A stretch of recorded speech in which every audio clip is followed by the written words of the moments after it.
સદગુરુદેવ કી જય, સર્વે સંતો ભક્તોની જય। તમારા દરેક ભલા ભાવિક ભક્તોને શામદાસના અંતરના ઊંડાણથી હરદમ શ્વાસે શ્વાસે જય ગુરુ મહારાજ।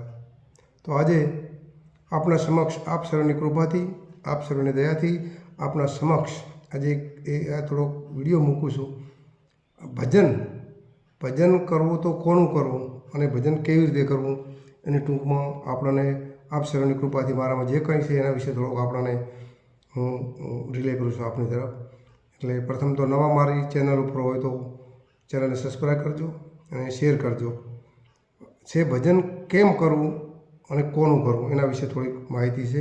તો આપણા સંતોના કહેવા પ્રમાણે સંતોએ એક એક ભજન એક એક શાખે આપણા પંચભૂતના દેહ ઉપર બોલેલી છે।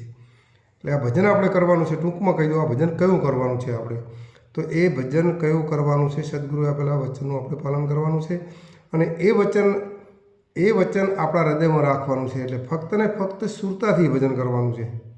સુરતા કોને કહેવાય?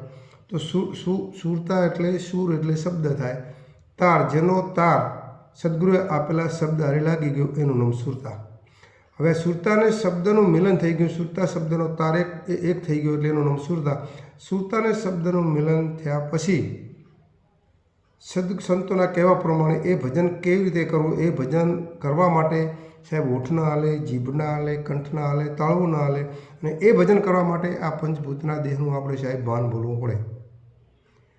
પંચદેહનું ભાન ભૂલવું પડે એટલે ભાન ભૂલવું કઈ રીતે? સુરતાને શબ્દનું લગ્ન તો થઈ જાય પણ લગ્ન થયા પછી એ ભજન જ્યાં સદગુરુએ આપણને જે નિશાન બતાવ્યું હોય, ભમર ગુફા, ગગનમંડળ, શૂન બતાવ્યો હોય કે દસમું દ્વાર બતાવ્યું, જ્યાં આપણે સુરતાને શબ્દનું મિલન કરી, જ્યાં સુરતા લગાડવાની છે ને એ જગ્યાએ સુરતાને શબ્દનું મિલન કરી અને એ જગ્યાએ આપણે શ્વાસે શ્વાસે એને ત્યાં આપણે નિશાન ઉપર તાકી અને ભજન કરવાનું છે। નિશાન વગર તીર લાગે નહીં।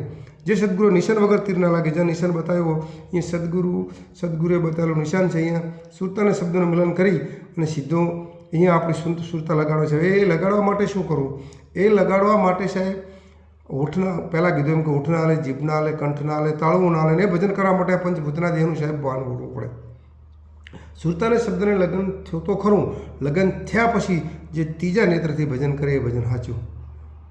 જે સંતો જેનું ત્રીજું નેત્ર ખોલી જાય એ ભજન કરે એ સાચું, એ સદગુરુ પરિપૂર્ણ સદગુરુ મળ્યા તો જે ભજન કરાય। અને બીજું કહી દઉં કે જ્યાં સુધી જો ભજન નહીં કરીએ ત્યાં સુધી આપણો ઉદ્ધાર નથી। નામ વગર આ નામ સદગુરુએ આપેલું જે વચન છે એ વચન હરદમ રાખવું પડે, એનું નામ લેવું પડશે અને એ ભજન કરવું તો કોનું કરવું? એ ભજન અબોલ ભજન કહેવાય। એ ભજન અબોલ ભજન છે, બોલો છતાં બોલવામાં ના આવે। ભજન બોલો છતાં બોલવામાં ના આવે અને પોતે પોતાનું જ ભજન કરે। આ પરિપૂર્ણ સદગુરુ મળે તો જ આપણો બેડો પાર થાય અને સદગુરુના ધામમાં પહોંચવા માટે આ દેહની માલિપા કંઈક પરમ તત્વ છે એને જાણવા માટે, સદગુરુને જાણવા માટે સાહેબ અહોનિશ આપણે હરદમનું ભજન કરવું પડે। તો જ આપણી સુરતા ઠેકાણે રહે, તો જ આપણી જે વર્તીઓ ભટકતી બંધ થઈ જાય।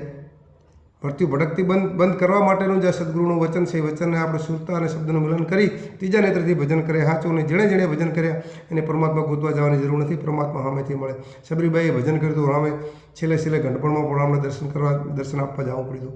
એમ તમે હું આ સદગુરુ આપેલા વચનનું ભજન કરશે ને તો પરમાત્મા આપણને સામેથી મળશે। હળી મળી પ્રભુનું ભજન કરજો।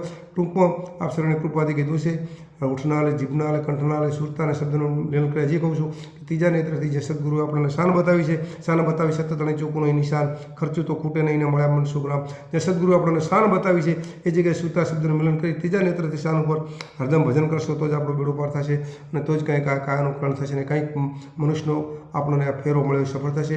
આ લોકો મારી વાણીને વિરામ આપું છું। કોઈ જ્ઞાની પુરુષ નથી, આપ સર્વની કૃપાથી, આપ સર્વની દયાથી હું જે બોલું છું તે બદલ તમે આપણો છો તે બદલ આપણને ખૂબ ખૂબ વંદન। જય હો, જય ગુરુ મહારાજ। કંઈ બોલો ક્ષમા કરજો, માફ કરજો, આપણો દાસ છું। જય હો, જય ગુરુ મહારાજ।